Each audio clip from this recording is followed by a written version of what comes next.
This might be my simplest hot take yet.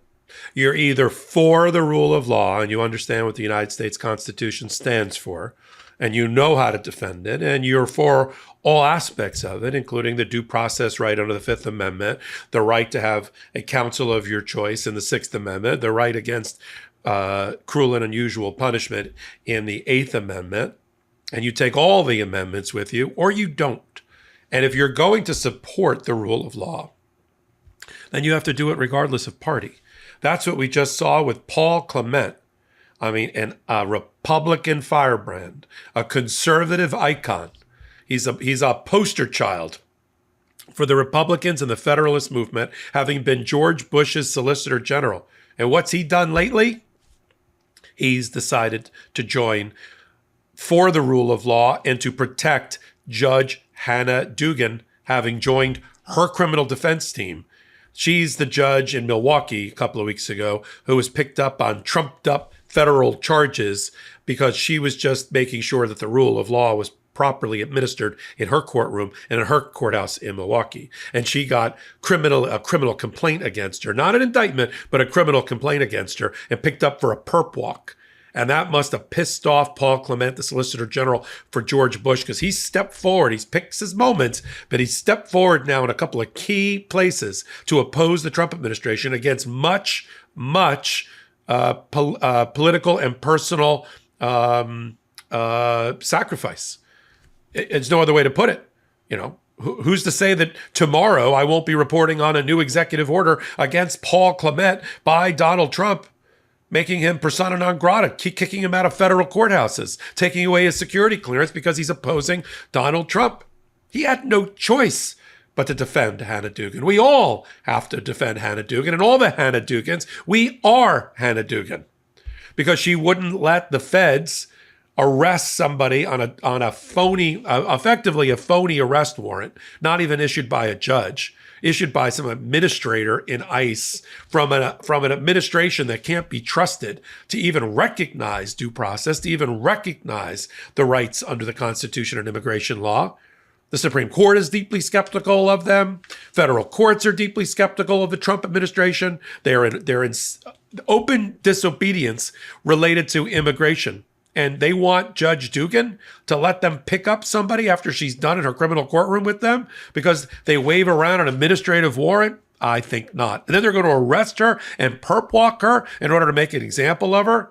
Well, I think that's when Paul Clement jumped into his phone booth and came out wearing a cape to defend the rule of law.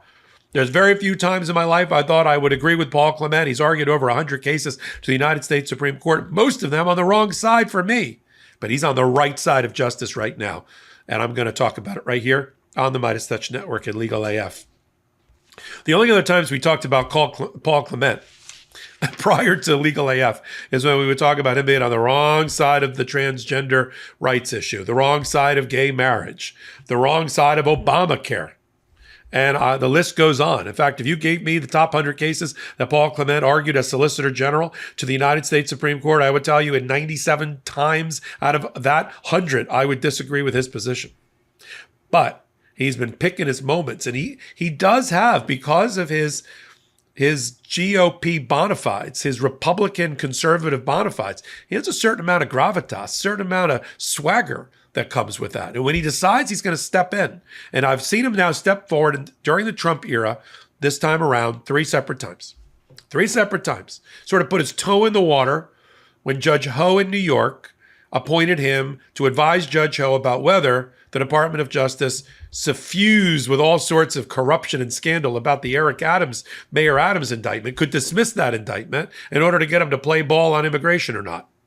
And so Judge Ho appointed Paul Clement. I said, well, that's interesting. He picked a Bush Solicitor General. Wouldn't be my pick. There's plenty of former Democratic Solicitor Generals, but that's who he picked. And he eventually sort of sided with the Trump administration, as I thought he would, and said that the indictment should be dismissed against Eric Adams with prejudice so that he can do his job for the remaining term of his being mayor. All right.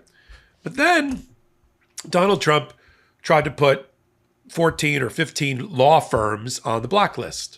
You know, brand them with the scarlet letter, take away their livelihood, take away their ability to conduct themselves in federal courts and before federal agencies, take away their top secret security clearances so that they could represent clients. And I said, well, that's interesting. And then from that world, we had a whole bunch that said, don't beat us anymore, Daddy. Here's money, right? They were extorted out of $1 billion worth of free legal service. And that's the set of firms mainly based in New York that are transactional. But then there was another group of firms that stood up for themselves, mainly led by litigators like me, like Wilbur Hale and Jenner and Block and Sussman Godfrey and Perkins Coie. And each one of them needed a lawyer, right? This is the lawyer's lawyer. And for Wilbur Hale, a major firm out of Washington, very well respected, I've used them. I was a client of theirs through a company I worked for. Wilbur Hale got attacked, and they hired Paul Clement. So already offsides against the Trump administration. I said, that's interesting. Throwing his weight, throwing his gravitas, throwing the imprimatur of Paul Clement in behalf of Wilbur Hale. And now, consistent with that, I see where his consistency lies. It's to protect the rule of law. Hannah Dugan is a poster child for being vindictively prosecuted by the Trump administration and to be made an example of so that other federal judges and state court judges don't do their job and have a chilling effect on them ruling against the Trump administration. It's obvious. I mean, I'm sure if you sat Kash Patel and Pam Bondi and Donald Trump down and gave him a lie detector, they would tell you exactly that. And so people are now choosing sides. You're either with the civil rights movement, on the right side of the civil rights movement, or you're for segregation. There's no two sides. You can't both sides this, right? There weren't two sides in the Holocaust. There weren't two sides in the civil rights movement. There's not two sides in the Voting Rights Amendment. Yeah? And there's no two sides really about whether you're in or out on the rule of law. Now, we just had our president, because he's a moron, and accidentally told the truth, confessed that, it's optional whether he defends the entirety of the Constitution. Has only a passing interest in the Constitution. Only has a passing understanding of the Constitution. And told Kristen Welker, I don't know whether I have to give due process for all these individuals under our Fifth Amendment. Is that something I need to enforce? I have lawyers for that. Just totally disconnecting himself from the connection as commander-in-chief and having taken the oath to defend, to protect and defend the Constitution. So with that as a backdrop, others, me, legal AFers, people affiliated with Legal AF and the MeidasTouch Network, Paul Clement of the world, I never thought I'd say that, need to step forward and say which side they are on. Are you with us or against us? Pick up a sword or stand opposed. We're at that moment in our history. We took to the streets on Monday for Rule of Law Day, for Law Day, an action across this country. First one since this new Trump era. Can't think of a better way for the next 4 years for people to take to the streets and oppose the Trump administration than to celebrate Rule of Law Day, which was completely ignored by the Trump administration. And now there's a whole group of former federal and state court judges and solicitor generals who are opposed to the Trump administration. I mean, in the cases I just described, Wilbur Hale, Sussman Godfrey, Perkins Coie, and the rest, Jenner and Block, there have been briefs that have been filed by 400 and 500 former federal and state court judges in favor of those law firms who have been put on blacklist by Donald Trump to pay them back, to retaliate against them because they represent causes that are against Donald Trump or were directly against Donald Trump. Right? 500 law firms have fought, not the ones that settled, but the other ones have all filed briefs in support. And solicitor generals and others in the Bush administration, the Reagan administration, the Clinton administration, the Obama administration have all come out against Donald Trump's assault on the rule of law. So I can't think of a better lawyer to have added to the Hannah Dugan defense team than former Bush Solicitor General Paul Clement. And I never thought my mouth would form those words before. But it is important that everybody of all stripes come together and stand opposed, pick up a sword and stand opposed to the Trump administration. There's no other way to put it. And I have to therefore have a little bit of admiration for Paul Clement in just this one area, Hasn't covered himself in glory in any other area for me, but in this one area, I do. And it's the reason. It's the reason, because Hannah Dugan is us. Today it's Hannah Dugan, Judge Dugan. Tomorrow it's somebody else. I mean, the Wisconsin Supreme Court felt it had to suspend her while she had this criminal complaint hanging over her head because it looked bad that she was on the bench with it, which is, another one of those. I'm sure they were slapping high fives in the White House. But she will get absolved.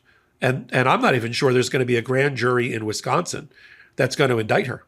And if they don't indict her, I think, of course, the charges will be dismissed immediately. Even if they do indict her, I think a sitting federal judge in the Eastern District of Wisconsin is going to dismiss the charges against her. I think with Paul Clement on board, I think it resonates. There's a gravitas about his involvement, and I appreciate it. So I'm here on Legal AF. You are too. Hit the subscribe button. At the end, you're going to learn more about our Substack, Legal AF Substack, where I go into detail on the issues we have here, along with all the other contributors. We post the actual court filings there as well, and I do a morning briefing called, what else? Morning AF. So till my next report, I'm Michael Popak. Can't get your fill of Legal AF? Me neither. That's why we formed the Legal AF Substack. Every time we mention something in a hot take, whether it's a court filing or a oral argument, come over to the Substack. You'll find the court filing and the oral argument there, including a daily roundup that I do called, wait for it, Morning AF. What else? All the other contributors from Legal AF are there as well. We got some new reporting. We got interviews. We got ad-free versions of the podcast and hot takes. Where? Legal AF on Substack. Come over now to free subscribe.